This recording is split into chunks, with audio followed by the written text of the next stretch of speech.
High বন্ধুরা, কেমন আছেন? আশা করি সব ভালো আছি।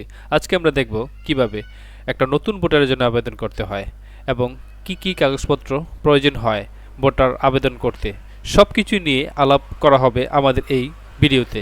আশা করি ধৈর্য সহকারে আমাদের ভিডিওটি দেখবেন এবং ভিডিওটি ভালো লাগলে অবশ্যই সাবস্ক্রাইব করে পাশে থাকা বেল আইকন বাটনটি ক্লিক করে রাখবেন। তাহলে চলুন মূল কাজে। সর্বপ্রথম যে কোনো আমাদের একটি ব্রাউজার সিলেক্ট করতে হবে। ব্রাউজার সিলেক্ট করে ওখানে সার্চ বারে লিখতে হবে services dot NIDW dot GOV dot BD slash NID -PHP slash লেখার পর এন্টার বাটনে ক্লিক করুন। এন্টার বাটনে ক্লিক করার পর আমাদের সামনে এরকম একটি পেজ চলে আসবে। আসার পর আমি যেহেতু নতুন ভোটার হব, সেক্ষেত্রে নতুন নিবন্ধনের জন্য আবেদন, অর্থাৎ যাদের নতুন ভোটার আইডি কার্ড নেই তারা এখানে আবেদন করুন বাটনে প্রেস করুন। প্রেস করলাম। প্রেস করার পর আমাদের সামনে এরকম একটি ইন্টারফেস চলে আসবে। আসার পর এখানে উপরে লেখা আছে পুরো নাম ইংরেজিতে।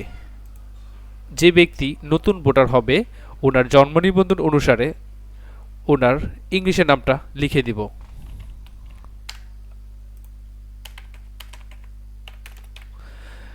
এর নিচে লেখা আছে তারিখ, এর নিচে লেখা আছে ক্যাপচাটা ফিল আপ করে দেই 6। লেখার পর বহালে ক্লিক করুন। বহালে ক্লিক করার পর আমরা আবেদনকারীর ফোন নাম্বারটি, সঠিক ফোন নাম্বারটি অর্থাৎ যেটা চলমান চলতেছে ওরকম একটি মোবাইল নাম্বার এখানে দিয়ে দেব। নাম্বার দেওয়া শেষ হয়ে গেলে বার্তা পাঠান ওখানে ক্লিক করুন।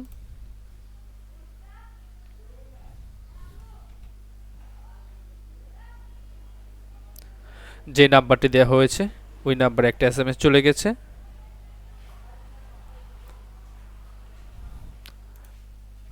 তারপর ওটিপিটি বসিয়ে দেব। বসানোর পর বহালে ক্লিক করুন। তারপর আপনার ইচ্ছে মতো ইউজার নেম পাসওয়ার্ড পুনরায় পাসওয়ার্ড সেট করুন, অর্থাৎ তিনটা আপনি চাইলে সেম রাখতে পারেন, নাও রাখতে পারেন। আমরা লিখে দিচ্ছি ইউজার আইডি,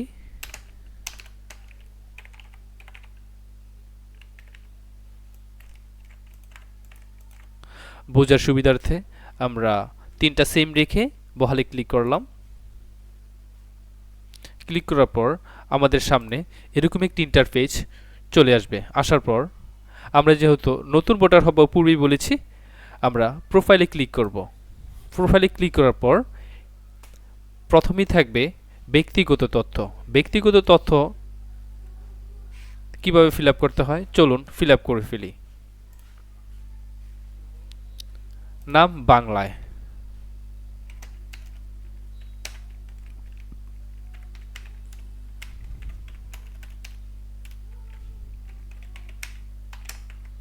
তারপর লিঙ্গ, রক্তের গ্রুপ, জন্ম নিবন্ধন নাম্বার,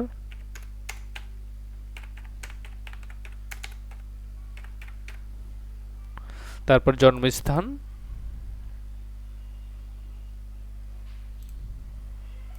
পিতার নাম বাংলায়,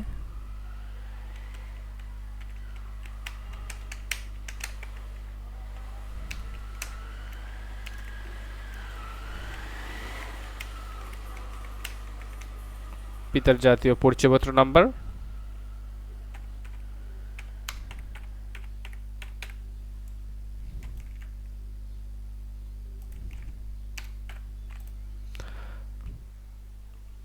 এর নিচে লিখেছে মাতার তথ্য। মাতার নাম বাংলায় লিখে দিন।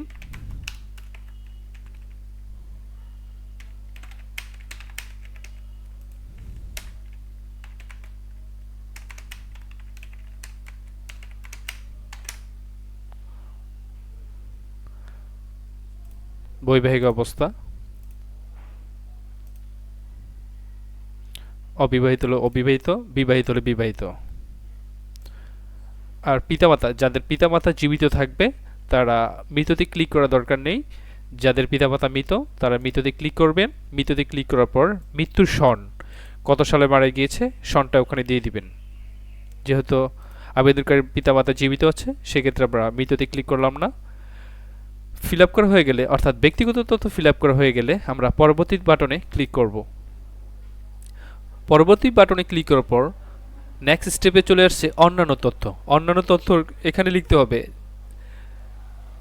অর্থাৎ যার যতটুকু পড়াশোনা আসে। যদি কেউ পঞ্চম শ্রেণীতে পাশ করে থাকে তাহলে পঞ্চম শ্রেণী দিবেন, কেউ যদি মাধ্যমিক পাশ করে থাকে মাধ্যমিক দিবেন। আর যার যার পেশা অনুসারে কেউ শিক্ষক হলে শিক্ষক, ব্যবসা হলে ব্যবসা, শ্রমিক হলে শ্রমিক, যেটা হয় সেটা দিয়ে দিবেন।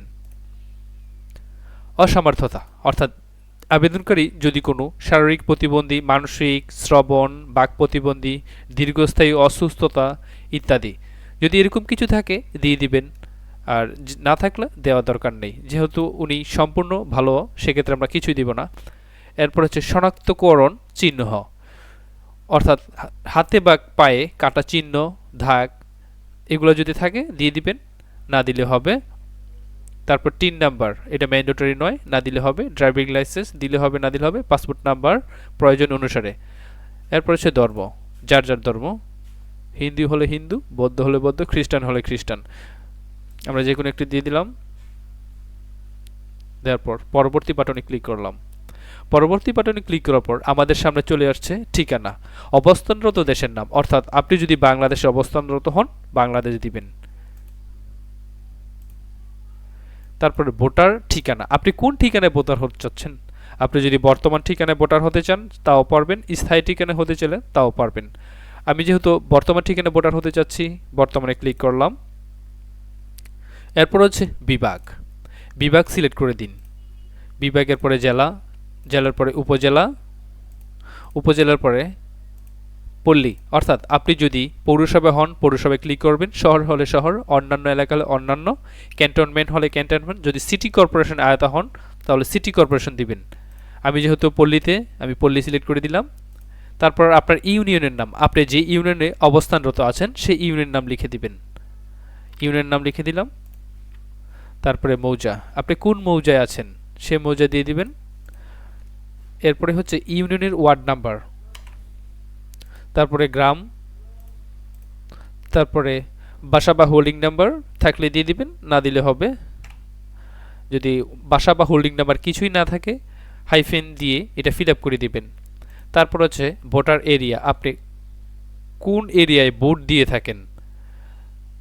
আমার ভোটার এরিয়া হচ্ছে এটা, সিলেক্ট করে দিলাম।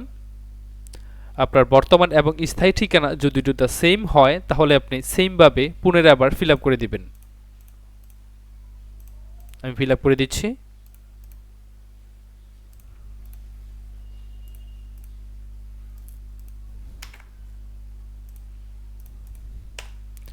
ফিল আপ করা হয়ে গিয়েছে, আমরা পরবর্তী বাটনে ক্লিক করব।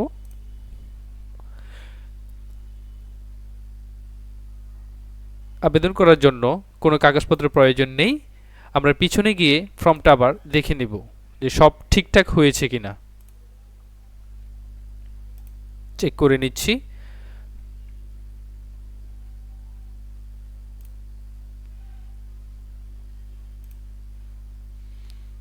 আমার সব কিছু ঠিকঠাক আছে।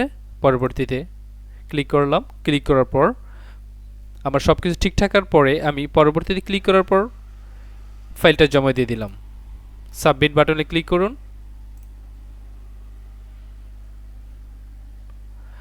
এখানে লেখা আসছে আপনার একটি অ্যাপ্লিকেশন পেন্ডিং রয়েছে, অর্থাৎ আমাদের আবেদনটি কমপ্লিট হয়ে গেছে। এখন আমরা আবেদন ফর্মটি ডাউনলোড করব।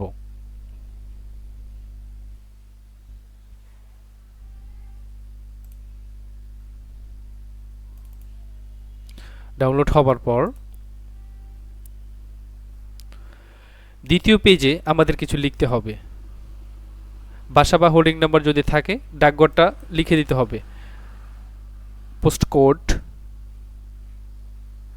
পোস্টকোড ডাকঘর, শনাক্তকারী এনআইডি, অর্থাৎ শনাক্তকারী কে করবে, আপনার পিতা মাতা, বড় ভাই, যে কোনো একজন করতে পারবে। এরপরে আছে আবেদনকারীর টিপসই, আবেদনকারীর টিপসই এখানে দিবেন।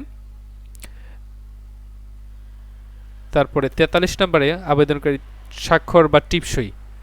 এরপরে হচ্ছে 40 নম্বরে আবেদনকারীর নাম, যাচাইকারীর নাম। যাচাইকারীর নামের জায়গায় আপনি চেয়ারম্যান অথবা মেম্বার, সংশ্লিষ্ট চেয়ারম্যান অথবা মেম্বারের নাম, ওনার এনআইডির নাম্বার, ওনার স্বাক্ষর সব কিছু ঠিকঠাক হলে আপনি পুরো ফাইলটা রেডি করে উপজেলা নির্বাচন কমিশনে জমা দিতে পারবেন।